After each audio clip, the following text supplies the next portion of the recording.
Okay, here we are today, guys. This is it. The next day. It's your next day here. We are in February 14th. Godpreneurs, what is up? Good morning. Today is February 14th. And so, of course, we're in chapter 14, the daily dose, Proverbs 14, contrast of the upright and the wicked. 14th day, 14th chapter. Happy Valentine's Day for those who are celebrating that. So let's jump right in here to a purposeful life today. Okay. I'm going to talk to you about my life statement here in a little bit. And really excited for tonight going out. But let's jump right into chapter 14. Hope you had a great day yesterday and also Monday. Have your priorities down, right? Your top three. Make your list of those three for the week. And then you're going to focus on your seeing those come to pass, accomplishing those sometime this week. If not, do that today. Do it today. So let's jump in right away. 14:4. Great place to start. And reminded me about a verse yesterday. I had fallow land. Remember that the poor, and while they're poor and lack, there's fallow land. There's things there that could be used, resources, land that could be tilled, harvested, and yet we're struggling because their land. Well, here's a similar voice, 14:4. Where no oxen are, the trail is clean. Much increase comes by the strength of an ox. Similar concept, which means in barns where there's no animals, no oxen, no horses, no animals, there's no mess. You can have a nice clean barn, nice clean stalls. It'd be nice and clean without animals, but there's no work going on too. No animals, no work, really? So we want to focus on our work. Animals pull the plows. Animals were instrumental. That was the equipment of the day. That was technology of the day.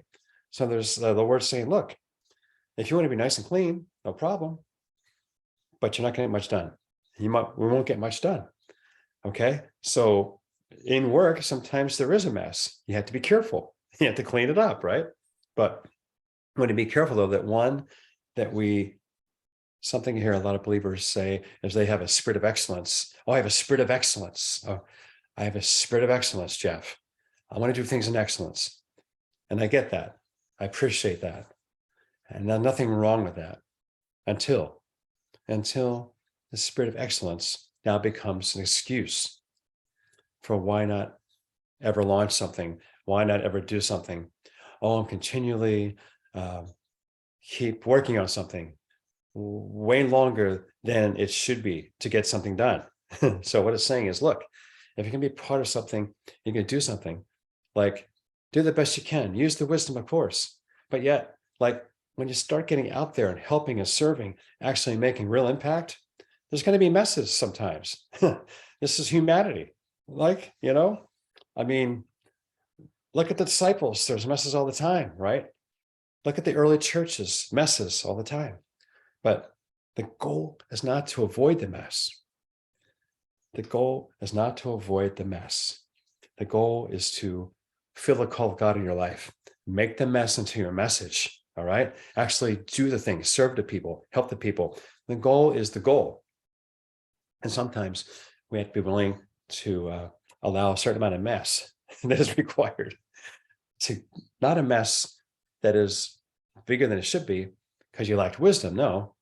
But how do you gain wisdom? By experience. You're making messes, you clean them up. And so the goal is this, not about perfection. It's not about avoiding mess. It's about finishing the work, getting the work that God's called you to get done. Much increase comes by the strength of an ox, but there's a mess with an ox. That's a good word today, huh? I like that. So I'm going to leave it right there. All right. But God has a plan for your life. Is there a work you're procrastinating with? Is there a work you know that you need to get done, but you have not done because maybe you're a little afraid? Maybe you're apprehensive. Maybe you tried something in the past, didn't work. All right. Proverbs says, don't worry about the mess. Don't worry about the mess. Move forward with the work. Use wisdom, yes. Let's use excellence to minimize any messes. And yet, where there is an ox, there's accountability. There's a work being done. There will be messes. There isn't contracting, right? You can look at in roofing in our industry. Like, think about what's happening there. We have messes in roofing all the time, don't we?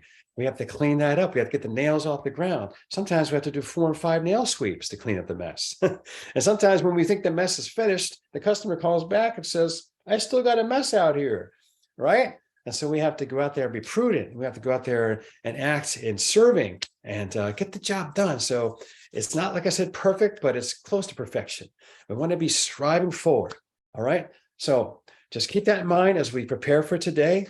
And remember this: what is your one thing that must get done that might create a mess, but you can make that and turn it around to a message? All right. It's a learning experience.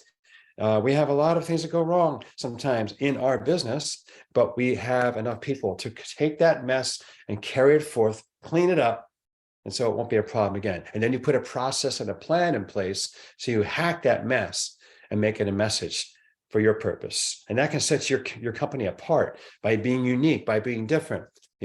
Sometimes we want to learn how to overcompensate by being a giving company so that people will remember us and give referrals. So many ways to talk about that. Let me declare your declaration for today. All right, sit back, receive this in the spirit.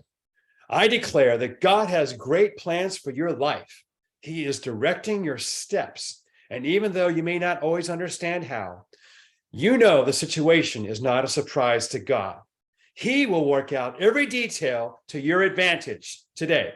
In his perfect timing, everything will turn out right.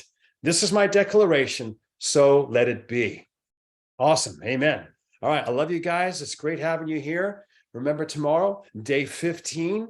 All right. And our daily dose. So excited. I want to hear back from you. Send me a message, a testimony of how this is going for you. Are you getting wiser every day? Are you increasing in your influence in your industry and in your purpose? Okay. Be at peace. Provide peace to other people today. God bless you.